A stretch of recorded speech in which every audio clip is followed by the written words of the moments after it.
Command and Conquer, a game about the stable relations between the USA and Russia. Did I say stable? I meant a game about blowing up everything America has. Graphics? Who gives a shit about graphics when you can just hire real actors? Is the acting good? Who gives a shit? I was lucky enough to play this game as a young child, despite the fact I grew up in a rather conservative religious family. My parents only wanted me to play as the Americans so I could crush the Reds. But when they went to bed, the only red I saw was the blood of the Americans as I let my dogs loose.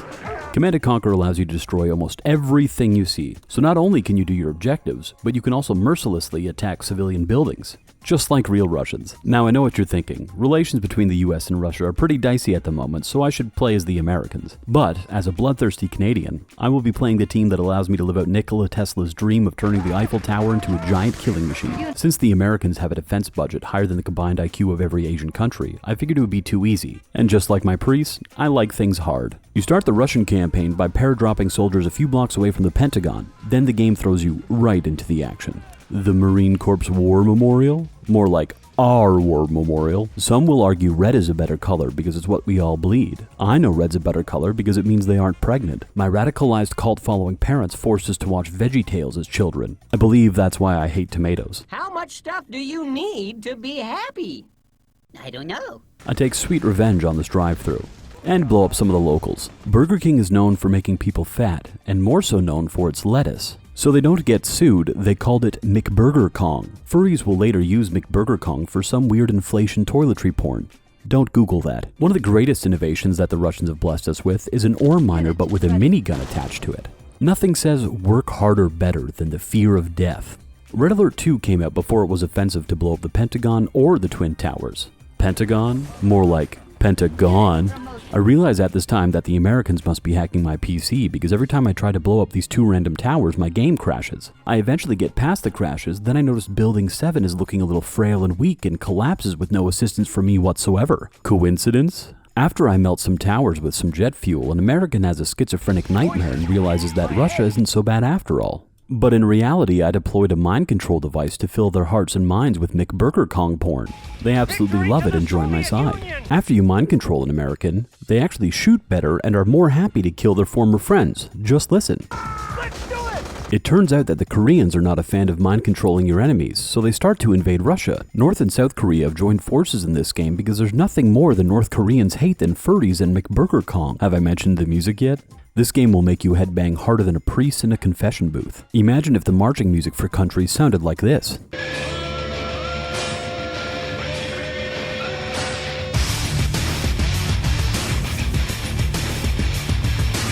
Back when I was a child, between Asian Gothic metal and Billy Talent songs on my MP3 player, there was this soundtrack.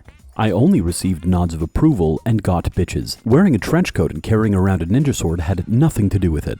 Anyways, the Russians decide Pearl Harbor 2 has a nice ring to it and decide to invade Hawaii. Now I hated this level as a kid. Not because of Hawaii, but because the Korean naval fleet was a pain in the ass, and as a kid I had limited time on my computer, so when they came and absolutely fucked me up for the first time, it was a complete waste of my time. I will never forgive the Koreans for that or for the fact that their men are so attractive. I train my dog like a McDonald's farm worker and kill some cows. It generates quite a profit.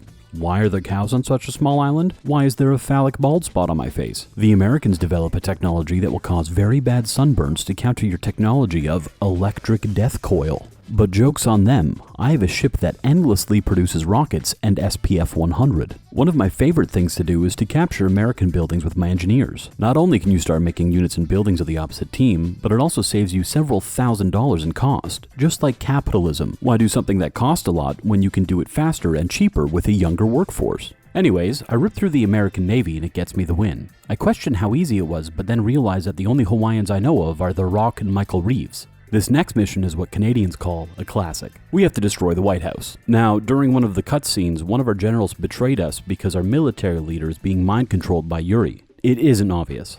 I continue to fight alongside Yuri because his voice has the most beautiful cigarette-induced rasp I've ever heard. Capture the White House and find this non-person.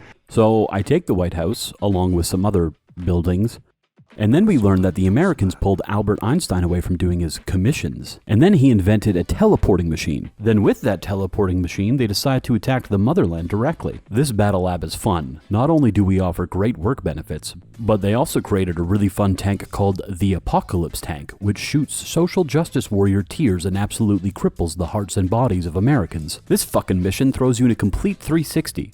The Americans decide to start using air offensive attacks, which they haven't used in any other fucking level. But it's also because the Americans are trying to win the hearts of your civilians by offering them TVs. Free TVs for all who join us! It sometimes works. Now to counter this, I provide my Russian citizens with some VR headsets.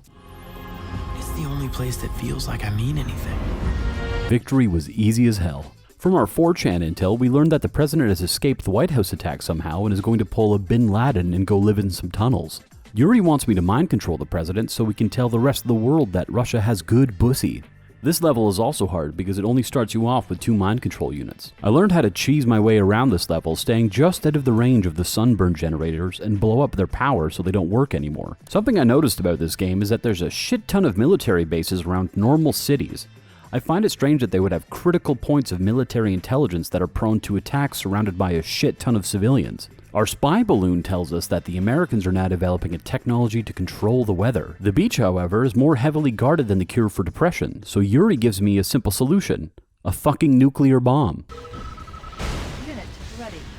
However, these fucking sunburn beams screw up my day so bad that I had to reload my save file a dozen times until my brute force tactics worked. After I do all that work to get on this side of the river, the nice dominatrix lady tells me that the weather control device is actually all the fucking way over here. Deciding not to waste time and make my army climb all the way up the map, I just fucking nuke the thing. I've learned that nukes solve 2 problems: the needless death of my soldiers and my unsatiable appetite for death and destruction. Remember to subscribe to me and join my Discord. We learn that the ghost of Cigarettes Past has killed our leader and we decide he should die. We go to Russia and one of the first things my dogs finds is one of Pablo Escobar's hidden money stashes. Rather than spending a bunch of time playing this level the way it's meant to be played, I just use some of the unused nukes that Yuri left me. Ironic. I guess the last of the Cool Kids Cigarettes Club took refuge in Alaska.